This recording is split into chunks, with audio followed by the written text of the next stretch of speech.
하나님을 따라하는 사탄이 이러한 지혜를 주었을까요? 마크롱이 현재 유럽연합 중심에 있는 프랑스의 대통령이라는 점뿐만 아니라 그동안 잘 드러나지 않았던 일들을 볼 때 가장 유력한 적그리스도의 후보가 아닐까 생각해 봅니다.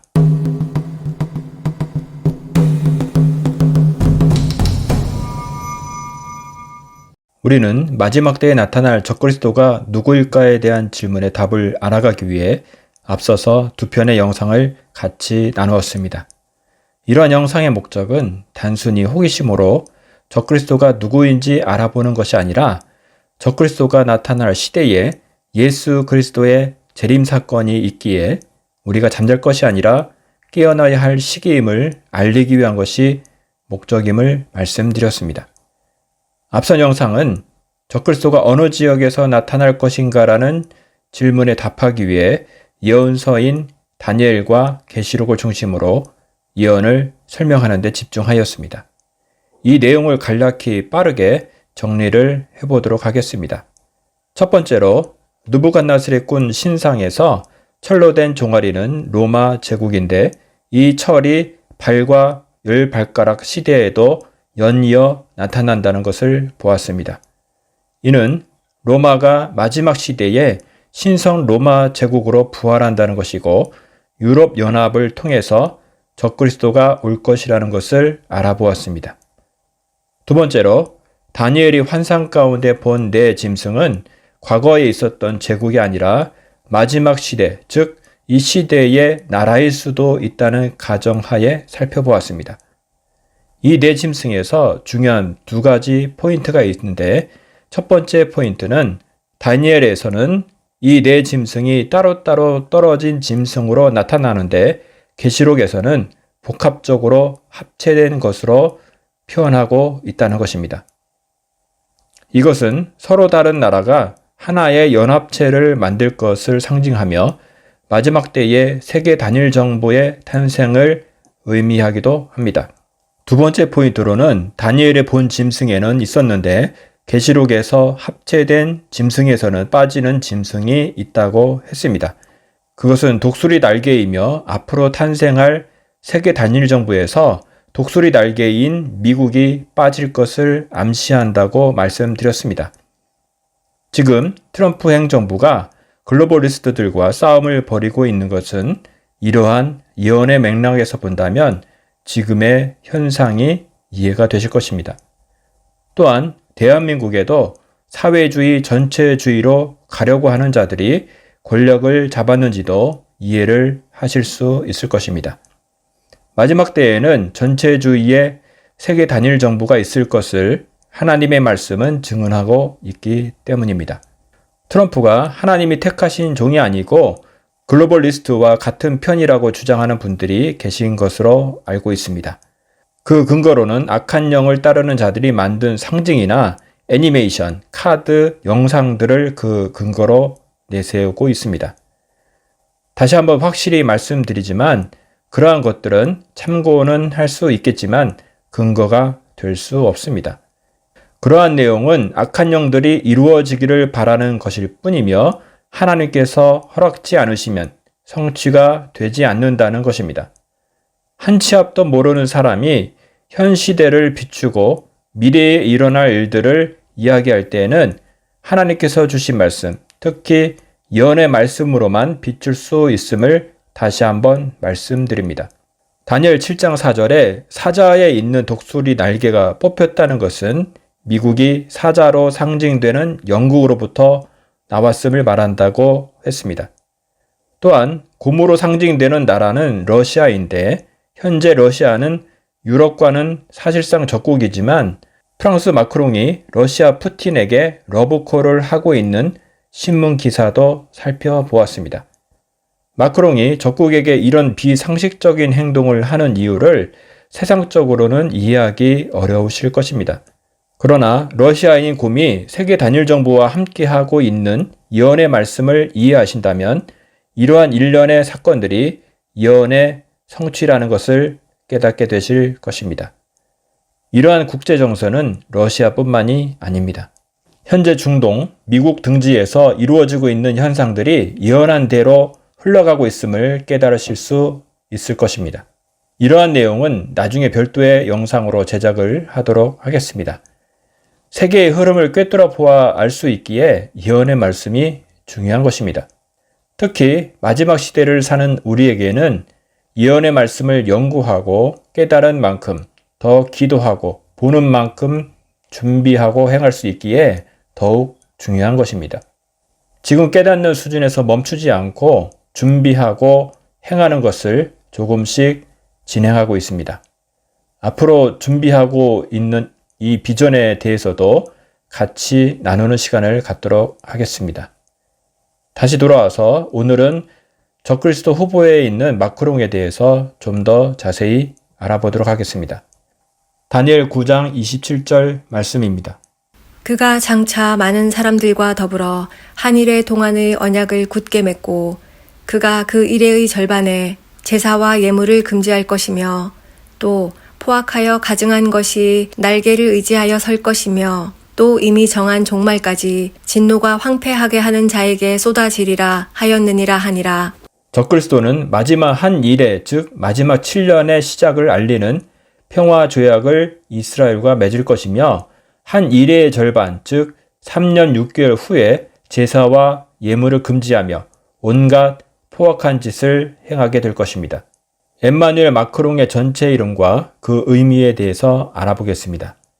무신론자이거나 불가지론자인 부모이지만 아들의 이름을 지을 때 하나님과 예수 그리스도에 대한 언급으로 가득 차 있습니다. 그의 본 이름은 엠마누엘 진 미셸 프레데릭 마크롱인데 각 이름의 뜻은 다음과 같습니다. 엠마누엘은 우리와 함께 하신 하나님, 진은 주님은 은혜로우시다. 미셸은 누가 신과 같은가? 프레데릭은 평화로운 통치자. 마크롱은 짧은 직선, 수평 표시, 긴 마크와 같습니다. 그의 정식 이름이 우리와 함께하는 하나님, 평화로운 통치자 및 표를 의미한다는 것을 주목하십시오. 이사야 14장 말씀을 잠시 살펴보겠습니다. 내가 내 마음에 이르기를 내가 하늘에 올라 하나님의 뭇별 위에 내 자리를 높이리라. 내가 북극 지폐의 산 위에 앉으리라. 가장 높은 구름에 올라가 지극히 높은 자와 같아지리라 하는도다. 그러나 이제 네가 수올 곧 구덩이 맨 밑에 떨어짐을 당하리로다. 이름이 이 말씀을 의미하는 것은 아닐까요? 이해하기 조금은 힘든 범상치 않은 일도 있었습니다. 비종교인 부모 밑에서 자랐음에도 마크롱은 12살 때에 로마 카톨릭 교회에서 세례를 받도록 허락해달라고 요청했다고 합니다. 카톨릭 뉴스 에이전시는 마크롱을 좀비 카톨릭이라고 부르며 그가 면목상의 카톨릭 협회를 이용하여 카톨릭이 강한 프랑스에서 정치적 이점을 얻었음을 인정하고 있습니다. 누가복음 2장 말씀입니다. 예수께서 12살 되었을 때에 그들이 이 절기의 관례를 따라 올라갔다가 그 날들을 마치고 돌아갈 때에 아이 예수는 예루살렘에 머무셨더라. 그 부모는 이를 알지 못하고 동행 중에 있는 줄로 생각하고 하루길을 간 후 친족과 아는 자 중에서 찾되 만나지 못하매 찾으면서 예루살렘에 돌아갔더니 사흘 후에 성전에서 만난즉 그가 선생들 중에 앉으사 그들에게 듣기도 하시며 묻기도 하시니 듣는 자가 다 그 지혜와 대답을 놀랍게 여기더라. 그는 앞으로 정치인으로 성공하기 위한 전략으로 12살이라는 어린 나이에 이러한 지혜가 있었다는 것은 범상치 않은 일이라 할 것입니다. 하나님을 따라하는 사탄이 이러한 지혜를 주었을까요? 마크롱이 현재 유럽연합 중심에 있는 프랑스의 대통령이라는 점뿐만 아니라 그동안 잘 드러나지 않았던 일들을 볼 때 가장 유력한 적그리스도의 후보가 아닐까 생각해 봅니다. 이러한 것을 뒷받침하는 사실은 여기서 그치지 않습니다.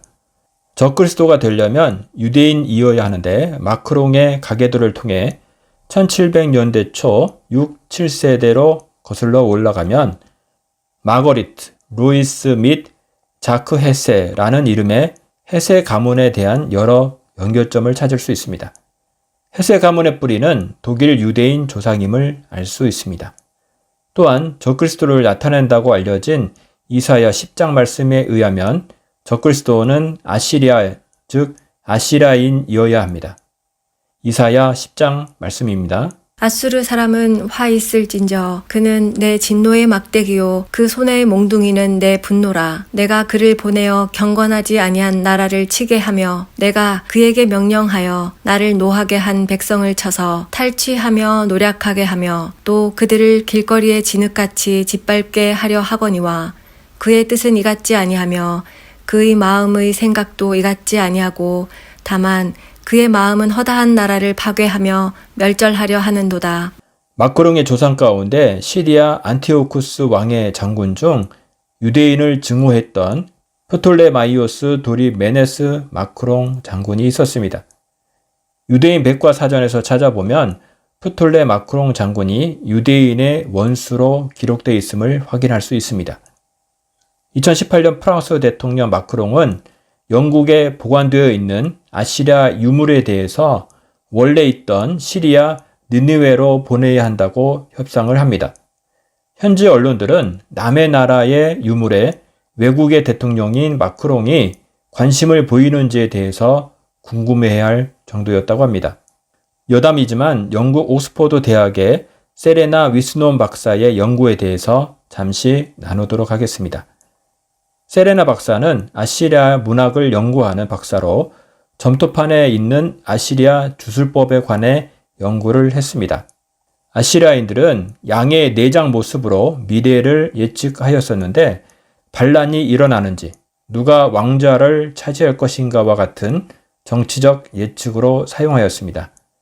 흥미로운 것은 세레나 박사는 아시리아인들이 활용한 이 주술법을 현대의 정치적 이슈인 대통령이 누가 될 것인가에 적용을 해보았다고 합니다.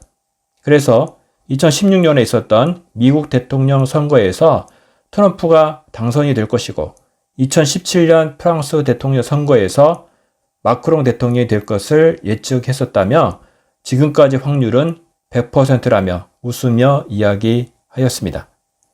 마크롱은 어렸을 때부터 예수의 학교에 다녔으며 2007년 친구의 어머니이자 24세나 많은 브리지트 트롤류와 결혼의 화제가 되었습니다.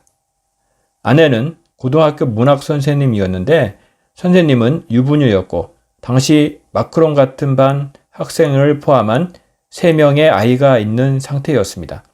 친구가 의붓 아들이 된 셈이죠.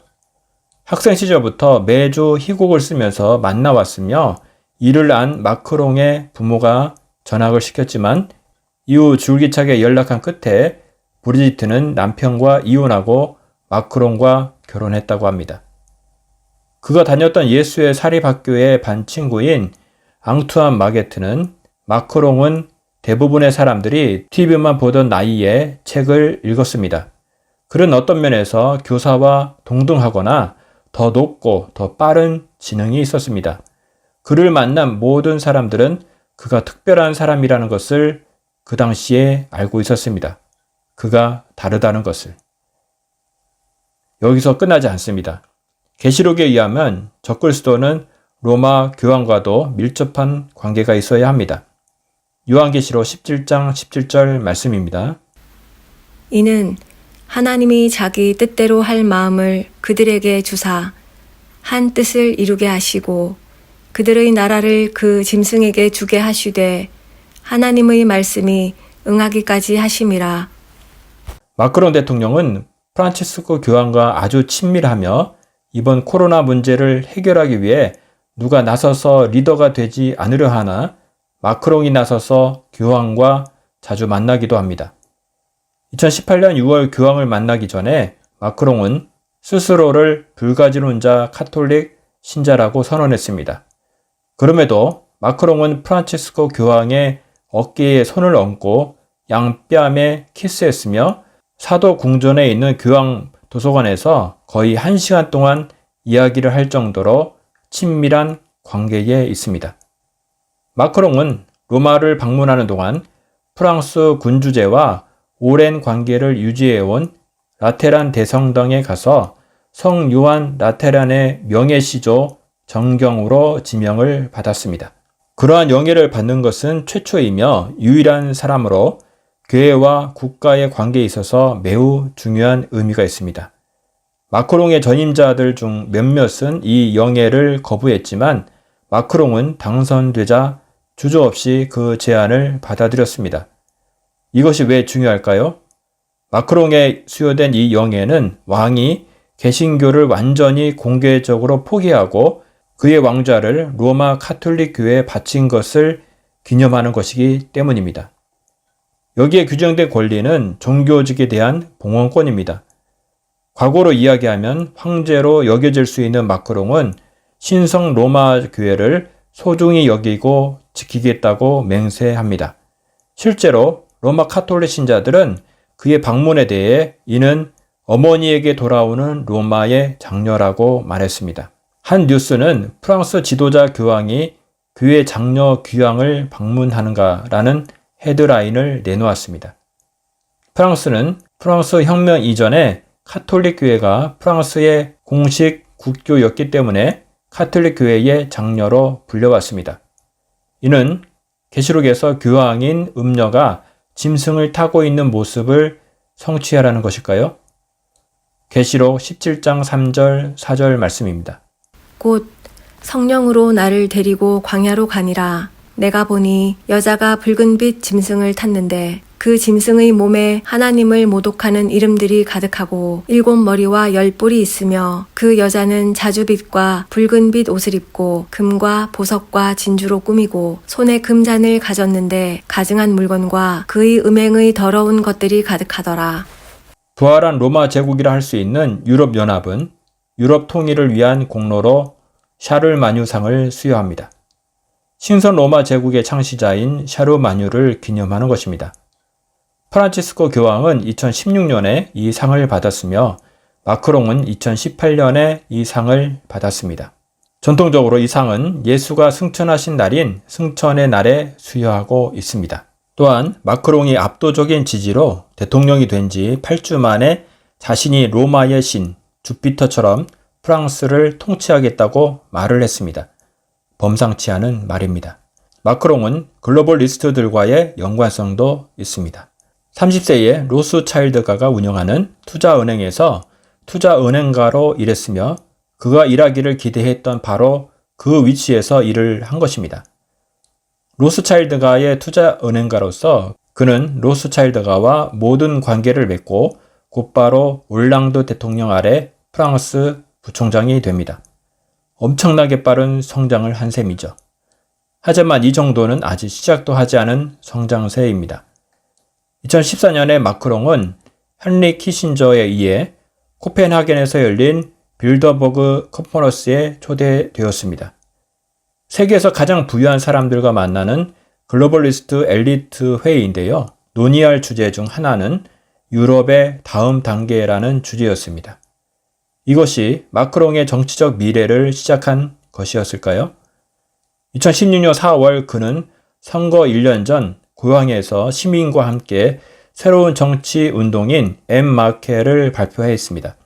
한 시민은 행사에 대해 감격적인 말로 마크롱은 프랑스가 지금까지 본 것 중 가장 빠르게 성장한 정치인이었다고 말을 했습니다. 2017년 39세에 마크롱은 프랑스 역사상 가장 어린 국가 원수이자 세계적인 스타가 되었습니다. 그는 루블르 박물관의 정면을 선택하여 유리 피라미드를 배경으로 수락 연설을 했습니다. 그는 일루미나티 상징으로 알려진 삼각형 모양에서 얼굴이 맨 꼭대기에 비치도록 카메라를 잡았는데 이는 우연이 아니라 의도된 행동이라 추측하고 있습니다. 프랑스 대통령 임기는 7년이었지만 2000년도에 5년 연임제로 바뀌었습니다. 그래서 마크롱 대통령은 2022년 선거를 통해 5년간 더 대통령직을 수행할 수 있는 가능성이 열려있는 상태입니다. 마크롱이 프랑스 대통령으로 있을 때에 마지막 한 이래를 시작하는 이스라엘과 팔레스타인 간의 평화협정이 맺어지도록 하는 역할을 할 수 있을까요? 아니면 또 다른 인물이 나타나 그러한 역할을 할까요? 우리가 눈여겨 지켜보아야 할 일입니다. 다음으로는 계시록 6장의 예언을 통해 예수 그리스도의 다시 오심이 얼마나 가까이 와 있는지와 적그리스도와의 관계에 대해 알아보도록 하겠습니다. 함께 기도하겠습니다. 하나님 아버지, 말씀으로 세상을 비출 때에 마지막 심판의 때가 너무도 가까이 와 있음을 바라봅니다. 우리가 예언의 말씀을 깨닫는 것도 중요하지만 그것을 알고 혼자 간직할 것이 아니라 우리 주변의 가족과 이웃들에게 천국에 가까이 와 있음을 외치기를 원합니다.